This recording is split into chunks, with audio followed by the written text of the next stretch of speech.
মা বাবা গরিব মানুষ, জায়গা জমি বিক্রি করে সৌদি আরব পাঠায় দিছে, যাও গা বাবা। সৌদি আরব যাওয়ার পরে একটানা 10 বছর ছিল, মা বাবার কোনো খবর নেয় নাই। মা বেঁচে আছে না মরে গেছে একটা বারের জন্য উকি মেরে দেখে নাই। ওখানে থাইকা একটা মেয়ের পাল্লায় পইরা টেলিফোনে গোপনে বিবাহ করেছে, আর গোপনে গোপনে বাংলাদেশে আসে, শ্বশুর বাড়ি যায়, স্ত্রী নিয়ে মার্কেটে ঘুরে। ওই গ্রামে মা পড়ে আছে, একটা বারের জন্য উকি মারে না। শেষ সর্বশেষ যেই ঘটনাটা, যুবক হজ করার জন্য বাইতুল্লাহর চতুর্দিকে এহরামের কাপড় পরে লাব্বাইকের আওয়াজ দিতেছে, কলিজার ভিতরে শান্তি নাই। কেউ যদি মা বাবার সাথে সম্পর্ক খারাপ রাখে, আল্লাহর পক্ষ থেকে প্রথমে তার কলিজায় কোনো শান্তি থাকে না, কসম খোদার। আর যদি মা বাবার সাথে সম্পর্ক ভালো থাকে, হে যদি 13টাও বিয়ে করে, সে যদি ফাঁসির আসামিও হয়, হাসতে হাসতে জীবন কাটায়, আনন্দ আছে। আব্বা আম্মার সাথে গুড কালেকশন, এর চেয়ে বড় নিয়ামত কি হতে পারে? হে যুবক, তোমার ব্যবহারের কারণে তোমার মা বাবা গোপনে গোপনে কান্দে। কেন তুমি কান্দাও? তুমি কেমন সন্তান যে তোমার খারাপ চরিত্রের কারণে তোমার আব্বা আম্মা রাত্রিবেলা যায় না মাঝে আল্লাহর দরবারে সেজদায় পড়ে কান্দে? আব্দুল করিম যুবক দেখলো এতবার লাব্বাইকের আওয়াজ দিই, তারপরও তো শান্তি লাগতেছে না, কি হয়েছে? এবার জমজমের পানি দাঁড়াইয়া পান করার পরে তাকায়া দেখতে আছে মিশরের এক যুবক তার মারে ঘাড়ে কইরা লাব্বাইকের আওয়াজ দিতেছে। সুবহানাল্লাহ, এগুলো তো আমার চোখে দেখা।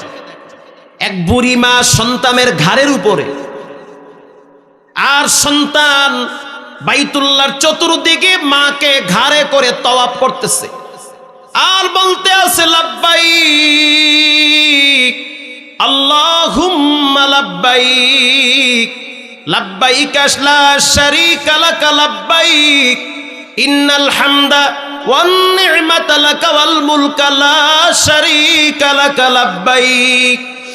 লাব্বাইকের আওয়াজ দেওয়ার পরে সন্তান এবার বলতে আছে, আল্লাহ আমি আমার মায়ের নিয়ে তাওয়াফ করতেছি, তুমি আমার মাকে মাফ করে দাও। এবার মা দোয়া করতে আছে, আল্লাহ যেই সন্তানের ঘাড়ের উপরে বৈশা আমি তোমার ঘরে লাব্বাইকের আওয়াজ দিতেছি, তুমি আমার এই কলিজার টুকরা সন্তানটারেও মাফ করে দাও। আল্লাহু আকবার। আপনারা বাইতুল্লাহ গেলে দেখবেন অনেক বুড়ি বুড়ি মহিলারা, দামেস্কে, ইয়ামেনের, আবিসিনিয়ায়, জর্দানের বুড়ি মানুষ সন্তানরা তওয়াফ করাইতেছে, আর বাইতুল্লাহর দিকে মা হাত তুইলা তুইলা বাচ্চার জন্য কান্দে। আল্লাহু আকবার, কি দৃশ্য দেখলে কলিজা ফেটে যায়। এবার এই যুবক হেরেমের সিঁড়ির গোড়ায় বয়া বয়া কান্দে। হবিগঞ্জের একজন আলেম ছিল, তিনি মারা গেছে। তিনি বলতে আছে, যুবক তুমি কেন কাঁদো, কি হয়েছে? বলে, হুজুর আমার বাড়ি তো বাংলাদেশে, শান্তি পাইতেছি না, অস্থির লাগতেছে। এবার প্রশ্ন করলো, আব্বা আম্মা কি বেঁচে আছে? বলে, আমার আব্বা নাই, শুধু মা বেঁচে আছে শুনছি, অনেকদিন কোনো দেখা সাক্ষাৎ নাই। ওই আলেম বলল, কপাল পোড়া সন্তান, জানো না কেউ যদি মা বাবার সাথে খারাপ আচরণ করে, সম্পর্ক নষ্ট করে, মৃত্যুর আগে জবানে কালেমা আসবে না, ভিতরে শাস্তি পাওয়া লাগবে, মরার পরেও শাস্তি আবার রেডি আছে। তোর মায়ের সাথে কালেকশন কেমন? বলে, হুজুর খুব খারাপ, আমি কেন জানি নষ্ট হয়ে গেছি মেয়েদের পাল্লায় পড়ে। ওই আলেম বলল, হজ করা লাগবে না, তাড়াতাড়ি ভিসা কইরা বাড়ি যা, টিকিট কাইটা। এই যুবক আব্দুল করিম নাম, বাড়ি হলো বরিশাল বাকেরগঞ্জে। ওখান থেকে টিকিট কেটে বাংলাদেশে আসলো। 10 বছর পরে গ্রামে গিয়ে দেখতে আছে কাউকে পরিচিত মনে হয় না। রাস্তাঘাটের পরিবর্তন, ঘর বাড়ির পরিবর্তন। বাড়ির কাছে একটা দোকান ছিল, দোকানের কাছে গিয়ে দেখলো দোকানদারও তো বুড়া হয়ে গেছে। দাঁড়ায় বলতে আছে, আপনি কি আমারে চিনেন? বলে, না চিনি না। 10 বছর পর কেমনে চিনবে? এবার পরিচয় দিল, আমি হলাম আব্দুস সত্তার মেয়ার বড় সন্তান। দোকানদার তাকাইয়াস, বলো কি তুমি? বলে হ্যাঁ, আমি হলাম আব্দুস সাত্তার সাহেবের বড় সন্তান। তোমার বাপ না জমি বিক্রি করে তোমার সৌদি আরব পাঠাইছে? বলে হ্যাঁ। তোমার আব্বা তো শেষ বয়সে স্ট্রোক করে প্যারালাইজ হয়ে বিছানায় পড়েছিল প্রায় 5 থেকে 6 বছর, কামাই করতে পারে না। এলাকার মানুষ সাহায্য সহযোগিতা কইরা কোনো মতে রাত দিন পার করাইতো। এই গত কয়েক বছর আগে তোমার বাবা তো মারা গেছে। ওই তাকায় দেখো তোমার আব্বার গোরস্থান। সন্তানের বিবেক বুদ্ধি জাগ্রত হয়েছে, আমি কি করলাম? আমার জিন্দেগির গোড়া আমি কেন কাইটা দিছি? এবার বলতে আছে, ও মুরব্বী, আমার মা কেমন আছে একটু বলেন। সন্তান, তোমার মা তো শেষ বয়সে অন্ধ হয়ে গেছে। তোমার জন্য কানতে কানতে এই রাস্তা দিয়া রাত্রিবেলা হাঁটতো আর তোমার কথা বলতো। আমার দোকানের সামনে আইসা বলতো, দোকানদার আমার সন্তানটারে একটু টেলিফোন করে, আমি আমার সন্তানটার কথা শুধু শুনতে চাই। এত কষ্ট করে যেই সন্তানটারে আমি লালন পালন কইরা বড় বানাইছি, নিজে মুরগির ডিম খাই নাই, মুরগির ডিম বিক্রি করে টাকা জমা করছি, গরুর দুধ বিক্রি কইরা টাকা জমা কইরা রাখছি আমার সন্তানের জন্য। গরু ছিল 2-3টা, তাও ওর বাবাই বিক্রি কইরা টাকাগুলা জমা কইরা বাড়ির ভিতরের জায়গা বিক্রি কইরা সৌদি আরব পাঠাইছে, সৌদি আরব পাঠাইছি। একটু টেলিফোনে বলেন আমার সন্তানটার খবর কেমন আছে। আমি তোমার মাকে বলছি, তোমার সন্তানের সাথে আমার দেখাও হয় না, কথাও হয় না, নাম্বারও নাই, ওই দেশে কোনো যোগাযোগ হয় না। তোমার মায়ের মাঝে মাঝে দেখতাম মসজিদের পিছনে দাঁড়াইয়া দাঁড়াইয়া মসজিদের পিলার ধইরা চোখের পানি চাইরা কাঁদতো আর বলতো, আল্লাহ, এই না তোমার ঘর, তুমি আমার সন্তানটাকে আমার দিকে ফিরাইয়া দাও। অনেক কান্নাকাটি তোমার মা করেছে, এখন তোমার মায়ের কি অবস্থা গিয়া দেখো, অন্ধ হয়ে ঘরে পড়ে আছে। প্রিয় ভাইরা আমার, গতকালকে দেখলাম এক মা কোর্টে গেছে, ছেলে মেয়েদের বিরুদ্ধে মামলা দিছে। কেন? কয় ছেলে মেয়েরা আমারে মারে, পুলিশ ওদেরকে ছাইরেন না, ওরা যদি জামিন পায় তো আমাকে আবার মারবে। এটা কেমন সন্তান যেই মায়ের পেটে থাইকা এত কষ্ট দিয়া দুনিয়াতে আসলো, মা রাত জেগে জেগে খাবার খাওয়াইলো, বাতাস করলো, মায়ের জীবনের কথা ভাবে নাই, বাচ্চার কথা চিন্তা কইরা মা ঠান্ডা পানি দিয়া গোসল করে না, কারণ বাচ্চা ঠান্ডা খাবে। আজকে সেই মায়ের শরীরে আঘাত করে সন্তান, এর চেয়ে দুঃখের বিষয় কি হতে পারে? এবারে আব্দুল করিম যুবক বাখেরগঞ্জে বাড়ি, হাঁটতে হাঁটতে হাঁটতে হাঁটতে বাড়িতে চলে গেছে। ঘর বাড়ি জীর্ণ শীর্ণ, ভাঙ্গা তাল পাতার ঘর। ঘরের দরওয়াজার সামনে গিয়া দেখলো তাল পাতা দিয়া বেড়া দেওয়া দরওয়াজা। পিছনে দাঁড়ায়া ডাক দিয়েছে, ও মা। এক ডাক দেওয়ার সাথে সাথে মা পাগলের মতো ঘর থেকে হাঁটাইতে হাঁটাইতে বাহিরে বের হয়ে গেছে। আর বলতে আছে, তুই কি আমার আব্দুল করিম? বলে হ্যাঁ মা। আয় ঘরের ভিতরে আয়, 10টা বছর তোরে আমি দেখি না, তোর জন্য কানতে কানতে আমি অন্ধ হয়ে গেছি, চোখের পাওয়ার কমে গিয়েছে, চিকিৎসা করতে পারি নাই কারণ টাকা নাই। এবার সন্তান আইসা মায়ের পাটা জড়ায় ধইরা বলল, মা, আমার বিবেক বুদ্ধি নষ্ট হয়ে গেছে, মেয়েদের পাল্লায় পড়ে, আমাকে ক্ষমা করে দাও। মা বলতে আছে, বাজান, কোনো কষ্ট নাই, তুই যে আমাকে মা বলে ডাক দিলি, সব মাফ করে দিয়েছি, সব মাফ করে দিই। এখানে যাদের বাবা আছে, গোপনে আসতে বাবার পা ধইরা ক্ষমা চায়া নিয়েন। আর যদি এখানে বসা থাকে, কাছে গিয়ে একটু হাত ধইরা মাপ চান যে আব্বা মাফ করে দিয়ে না আমার, এতটুকুন বললেও তো আব্বায় মাফ করে দিবে। যদি বাপ না থাকে, আপন ভাই যাদের বসা আছে, কাছে গিয়ে একটু মাপ চান। বড় ভাইয়ের শরীর থেকে বাবার ঘেরান আসে রে যুবক। আব্বা আম্মা এমন এক সম্পদ, এখন বেঁচে আছে মূল্যায়ন করো, মইরা গেলে কান্দা পাবা না। গোপনে ঘরে গিয়া চুপচাপ মায়ের পাটা ধইরা মাপ চায়া নিও।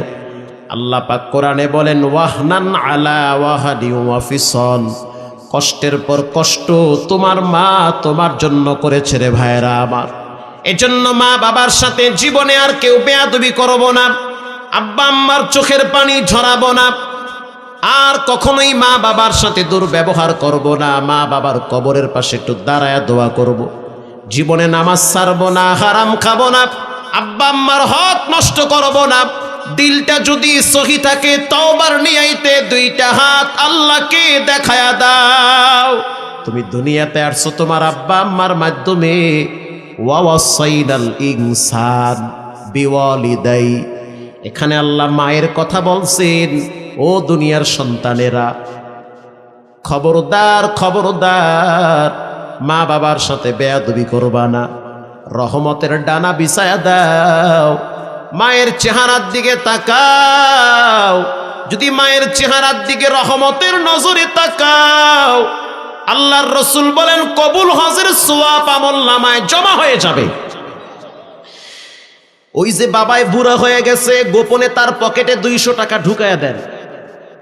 আপনার স্ত্রীর সাথে আপনার মায়ের সাথে ঝগড়া লাগে, এটাও সত্য। আপনার মা বুড়ি হয়ে গেছে, কথার ব্যালেন্স ঠিক থাকে না, এটাও সত্য। আপনার মা গালাগালি করে, এটাও সত্য। আপনার মা আপনার স্ত্রীর উপরে জুলুম করে, এটাও সত্য। এখন আপনি করবেন কি? সাবধান, কি করবেন আমার কাছ থেকে শুনে নেন। মা যতই বেইনসাফি করুক, তারপরও আপনি তার পেটে ছিলেন। আল্লাহ কয় ওয়াহনান আলা ওয়াহানি ওয়া ফিসল, কষ্টের পর কষ্ট তোমার মা তোমার জন্য সহ্য করেছে। মাহমুদুল হাসান, তুমি না এখন মোটা তাজা লম্বা হয়ে গেছো, এক সময় ট্যাবলেটের মতো ছিলা, কিচ্ছু ছিল না। আল্লাহু আকবার।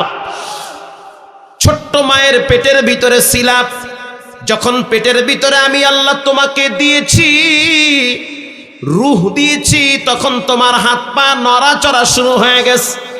ওয়াহনান আলা ওয়াহনি ওয়া ফিসল, কষ্টের পর কষ্ট তোমার মাকে তুমি দিয়েছো। পা দিয়া লাথি মারছো, মায়ের কলিজায় গিয়া আঘাত করেছে। হাত দিয়া ঘুষা মারছো, মায়ের কলিজায় গিয়া লাগছে। লম্বা টাইম তোমার মা বমি করে করে করে করে মুখ থেকে রক্ত বের হয়ে গেছে। তোমার বাবায় তো ঘুমায়ছিল, তোমার মা তো ঘুমায় নাই, পাখা দিয়া তোমারে বাতাস করছে। শুধু তাই নয়, শীতের দিন তোমার মা মজার একটা ঘুম দিয়েছিল, তুমি ঘুমের ভিতরে প্রস্রাব করে দিয়েছিলে। ওই তখন তোমার তো বউ আর আহে নাই, তোমার শাশুড়ি দরদি নাই, শ্বশুর নাই, বন্ধু বান্ধব নাই। যেই মহিলাটা তোমারে পেটে রাখছে, ওই মহিলাটা বুঝতে পারছে তুমি প্রস্রাব করে দিয়েছো। এবার মা তোমার প্রস্রাবের খেতার ভিতরে নিজের পিঠটা লাগায় দিছে, তোমাকে বুকের উপরে শোয়াইয়া গরম কাপড় দিয়া ঢাকনা দিয়া রাখছি। খবরদার নেমুখ হারাম গাদ্দার, ওই মায়ের সাথে বেয়াদবি করবি না, বেয়াদবি করবি না। মা যদি পতিতালয়ের বেশ্যাও হয়, তারপরও মায়ের সাথে দুর্ব্যবহার করা নিষেধ করে দিয়েছেন কে? আব্বা যদি সমাজের ভিতরে সবচেয়ে নিকৃষ্ট মানুষ হয়, তারপরও তোমার বাপ পৃথিবীর সময় যদি বলে তোমার আব্বা খারাপ, তুমি বলবা তোমার আব্বা ভালো। তোমার আব্বা যদি অপরাধ করে, বিচার করবেন আল্লাহ, খবরদার তুমি বিচার করতে যাইও না। তোমার মা বাবা বুড়া বুড়ি হয়ে গেছে, গোপনে তাদের কাছে মাপ চাও, ক্ষমা চাও। রিদার রব্বি ফিল ওয়ালিদ, মা বাবা যদি ফিরদাল ওয়ালিদ, মা বাবা যদি খুশি হয়, আল্লাহ খুশি। মা বাবা যদি বেজার হয়, তো আল্লাহ বেজার। এই যুবক, যারা সম্পদওয়ালা হতে চাও, আমার কাছ থেকে কথা শোনো। যারা সম্মান পেতে চাও, আমার কাছ থেকে শুনো। বউ চলে গেলে বউ পাওয়া যায়। একবার মা যদি 5 কাপড়ের প্যাকেট হয়, জীবনে আর কোনোদিন তাকে আর সামনে আনতে পারবে না। শ্বশুর শাশুড়ি চলে গেলে পাওয়া যায়, কিন্তু আব্বা আম্মা চইলা গেলে আর পাওয়া যায় না। গত পরশুদিন আমি কুমিল্লায় বয়ান করছি, বয়ান শেষ হওয়ার পরে গাড়িতে বসছি, আল্লাহর কসম হাতে আমার কোরআন, গ্লাসের সামনে এক বুড়া মানুষ দাঁড়ায় দাঁড়ায় কাঁদতেছে। কেন কাঁদেন? বলে আমার সন্তানটার জন্য একটু দোয়া চাই। কি দোয়া? বলে আমার সন্তান হুজুর নষ্ট হয়ে গেছে, এসএসসি পরীক্ষা দিতেছে, একটা মেয়ের পাল্লায় পড়ে আমাদেরকে আর মূল্যায়ন করে না, কথাও শোনে না। যেই মেয়ের পাল্লায় পড়ছে সেই মেয়েটা বেশি ভালো না। এরকম ঝামেলা ঘরে ঘরে আছে না নাই? শান্তি পাবা না। ডাইনে বামে তাকায় দেখো, জ্বলতে আছে সংসারে, জ্বললে বুড়ে মরতে আছে, শান্তি নাই, শান্তি নাই। আব্বা আম্মার সাথে গুড কালেকশন রাখো, ন্যাংরা কালা বউ যদি আইনা দেয় ওটার ভিতরে আল্লাহ শান্তি রাখছে। কথা ঠিক না বা ঠিক? ওটার ভিতরে শান্তি আছে। প্রিয় ভাইয়েরা আমার, মায়ের সাথে সম্পর্ক ভালো রাখলে কি হয়? এবার ছোট্ট একটা ঘটনা শুনেন, কষ্ট হবে। আল্লাহর হাবিব সাহাবায়ে কেরামদেরকে নিয়ে বয়ান করতেছে। ইন দি মিন টাইমে হযরত আবু বকর সামনে আসছে, একটু পরে হযরত আলীও সামনে আসছে। আল্লাহর রাসূল হযরত আবু বকর, আলী, হযরত ওমর, হযরত আলী দুইজনকে আড়ালে নিয়ে গেছে। নেওয়ার পরে বলতে আছে, ও ওমর, ও আলী, শুনে নাও, আমার ইন্তেকালের পরে তোমাদের সাথে একজন ব্যক্তির দেখা হবে, তার নাম হলো ওয়াইসুল করনি। ওয়াইস করনি, তার বাড়ি হলো ইয়ামেনে, তার বাড়ি হলো ইয়ামেনে করায়ান নামক এলাকায়। আমার দুনিয়ার থেকে বিদায় হওয়ার পর সে কিন্তু এখানে আসবে, আর যদি তার সাথে তোমাদের দেখা হয় তাহলে তোমাদের জন্য দোয়া চাবে। আল্লাহু আকবার! তোমাদের জন্য দোয়া চাবে। আলী, তোমার জন্য দোয়া চাও। রাসূলুল্লাহ শিখায়া দিতেছে, ওমর, তোমার জন্য দোয়া চাবে, আমার উম্মতের জন্য মাগফিরাত কামনা করতে বলবে। সুবহানাল্লাহ! ওয়ুনুল হিকায়াতে এসেছে। প্রিয় ভাইরা আমার, আল্লাহর হাবিব দুনিয়ার থেকে বিদায় হওয়ার পর হযরত ওমর অপেক্ষায় আছে, দেখি ইয়ামেন থেকে কোন গ্রুপ মক্কায় আসে, মদিনায় আসে। দীর্ঘদিন খোঁজাখুঁজির পর যখন পাচ্ছে না, হযরত ওমর যেই বছর দুনিয়ার থেকে বিদায় হয়ে যাবে ওই বছর তিনি হজের সফরে গিয়েছে, সাথে হযরত আলী। হজের সফরে যাওয়ার পরে দুইজনে মিলে খুঁজতেছে কোথায় ওয়াইসুল করনিরে পাওয়া যায়, এই লোকটাকে, তার চেহারাটা একটু দেখা লাগবে, এত দাম, সে সম্মান কোথা থেকে পাইল। খুঁজতে খুঁজতে কোথাও পাইতেছে না। এবার চলে গেল ইয়ামেনের কাফেলায়, সেই তাঁবুর ভিতরে গেছে। যাওয়ার পরে বলতে আছে, তোমরা কি ইয়ামেনের বাসিন্দা? সবাই সমস্বরে বলল যে আমরা ইয়ামেনের বাসিন্দা। কেন আসছো? বলে হজের সফরে আসছি। আচ্ছা, যারা যারা ইয়ামেনের অরিজিনাল বাসিন্দা তারা একটু দাঁড়াও। এবার সবাই দাঁড়ায় গেছে। হযরত ওমর বলল, এবার বসো। সবাই বসে বলল। এবার হযরত ওমর বলতে আছে, করায়ান নামক এলাকায় কার বাড়ি? ৩-৪ জন দাঁড়ায় গেছে। তোমাদের বাড়ি কি করায়ান নামক এলাকায়? বলে হ্যাঁ। এবার তাহলে বলো, ওয়াইসুল করনি, ওয়াইস কার নাম? তোমাদের মাঝখানে ওয়াইস নামের কেউ আছে অথবা ওয়াইস? প্রিয় ভাইয়েরা আমার, একজনে বলতে আছে আমার চাচতো ভাই হয়। কই সে? বলে সে তো উটের রাখালগিরি করে, কিন্তু সে একটু পাগল টাইপের মানুষ। হযরত ওমর ধমক দিয়া বলতে আছে, সে পাগল না, তোমরাই পাগল, সে পাগল না। হযরত ওমর রাদিয়াল্লাহু তাআলা আনহু এবার হযরত আলীকে নিয়ে চলে গেলেন খোঁজার জন্য। কিছু দূর যাওয়ার পর দেখতে আসি একজন লোক জীর্ণ শীর্ণ পোশাক, মরুভূমির ভিতরে দাঁড়ায় আছে নামাজে, আর তার পাশে কিছু উট খাবার খাইতেছে। হযরত ওমর দীর্ঘক্ষণ তাকায় রয়েছে, তার নামাজের দৃশ্য দেখতেছে। নামাজ শেষ হওয়ার পর হযরত ওমর কাছে আসলো, সালাম দিল। হযরত ওমর প্রশ্ন করলো, তোমার নাম কি? এবার সে বলতে আছে, আমি হলাম আল্লাহর বান্দা। হযরত ওমর বলতে আছে, সবাই তো আল্লাহর বান্দা, বুঝলাম, তোমার মা তোমার নাম কি রাখছে সেটা বলো। এবার সে বলতে আছে, আপনারা কারা, কেন আমার সাথে এমন করতেছেন? আমি তো চুপচাপ থাকার মানুষ। আল্লাহু আকবার, আমি তো চুপচাপ থাকার মানুষ, কেন এমন করতেছে? হযরত ওমর রাদিয়াল্লাহু তাআলা আনহু রাগী মানুষ, বেশি রাগ দেখায় নাই। আবার বলল যে, তুমি সত্য করে বলো, তোমার মায়ে তোমার নাম কি রাখছে? এবার সে বলতে আছে, আমার মা আমার নাম যেটাই রাখুক, কেন আপনারা আমাকে ডিস্টার্ব করতেছে? আমি তো চুপচাপ থাকার মানুষ। হযরত আলী বলতে আছে, ও মিয়া, তুমি কি জানো তোমাকে কে প্রশ্ন করতে আসি? ইনি হলেন নবীর সাহাবী হযরত ওমর। আল্লাহু আকবার। বলার সাথে সাথে ওয়াইসুল করনির হাতে পায়ে কাঁপুনি শুরু হয়ে গেছে। বিনয়ের সহিত বলল, হুজুর, আমার নাম হলো ওয়াইস। তোমার বাড়ি কি করায়ানে? বলে হ্যাঁ। তাহলে একটা কাজ করো, তুমি একটু হাঁটো। এবার সে হাঁটতেছে। আলী তাকায়া দেখ, নবী যেমনে বলছে তো দেখি হেমনি হাঁটতে আছে। আল্লাহু আকবার, মিলতেছে। প্রিয় ভাইয়েরা আমার, হযরত ওমর বলতে আছে, তোমার পিছনটা দেখতে চাই। আল্লাহর রাসূল বলেছেন, ওয়াইসুল করনির পিঠের ভিতরে একটা সাদা চিহ্ন থাকবে, সিনার এখানে। হযরত ওমর যখন বলল, পিঠের কাপড়টা সরা একটু দেখি। হযরত আলী রাদিয়াল্লাহু তাআলা আনহু জ্ঞানী মানুষ, বিচক্ষণ মানুষ, তাকাইয়া বলতে আছে, ওমর, এই তো সেই লোক। এই পিঠের ভিতরে সাদা একটা চিহ্ন আছে। হযরত ওমর এবার ওয়াইসুল করনিরে বুকের সাথে জড়াইয়া কপালে একটা চুমা দিয়া বলতে আছে, নবীর কথার সাথে তো তুমি মিলে গিয়েছো।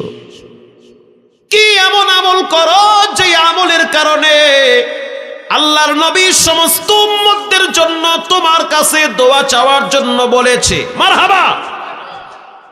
ওয়াইসুল করনি চোখের পানি ছেড়ে দিয়ে বলতে আছে, আমার মতো গুনাহগার পাপী কেউ নাই। নিজেকে পাপী বলে পরিচয় দেয় আল্লাহওয়ালা নেককার মানুষ যারা, তারা সব সময় নিজেকে ছোট ভাবে। ওয়াইসুল করনি নবীর সাথে দেখা করার জন্য অনেকবার চেষ্টা করেছে, কিন্তু পারে নাই। আল্লামা জালালউদ্দিন সৈয়দী বলে, ওয়াইসুল করনির সাথে নবীর সাথে স্বপ্নে সাক্ষাৎ হয়েছে কয়েকবার।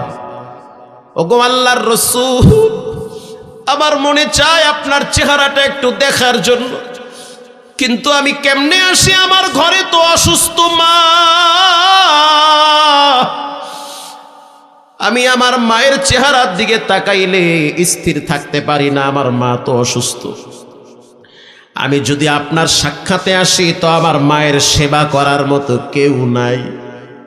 আমি আমার মায়ের নিজের হাতে খাবার খাওয়াই, কারণ ছোট্টবেলায় তো আমার মা আমার মুখে খাবার তুলে দিয়েছে। আমি আমার মায়ের নিজের হাতে গোসল করাই। বুড়ি মানুষ বিছানায় পড়ে গেছে, পায়খানা প্রস্রাব করে দিলে আমার স্ত্রী তো পরিষ্কার করবে না, কারণ পেটে তো আমি ছিলাম। নিজের হাতে পরিষ্কার করি, কেউ নাই, আমার মা আর আমি দুইজনই ছিলাম। এখন যদি আপনি নবীর সাথে সাক্ষাতের জন্য আসি, তাহলে আমার মা ঘরে কষ্ট পাবি। আল্লাহর রাসূল বলতে আছে, ওয়াইসুল করনি, আসতে হবে না, মায়ের খেদমত কর, রব্বুল আলামিন মর্যাদা বাড়ায়া দিবে। মায়ের খেদমত করো, আসতে হবে না, আমার জিয়ারতের দরকার নাই, মায়ের কদমে পড়ে থাকো। আল্লাহু আকবার। আসতে হবে না, মায়ের কদমে থাক, কপাল খুলে দিবে আল্লাহ। দেখ খালি মায়ে মরতে দেরি কেমনে আল্লাহ কপাল খুলে।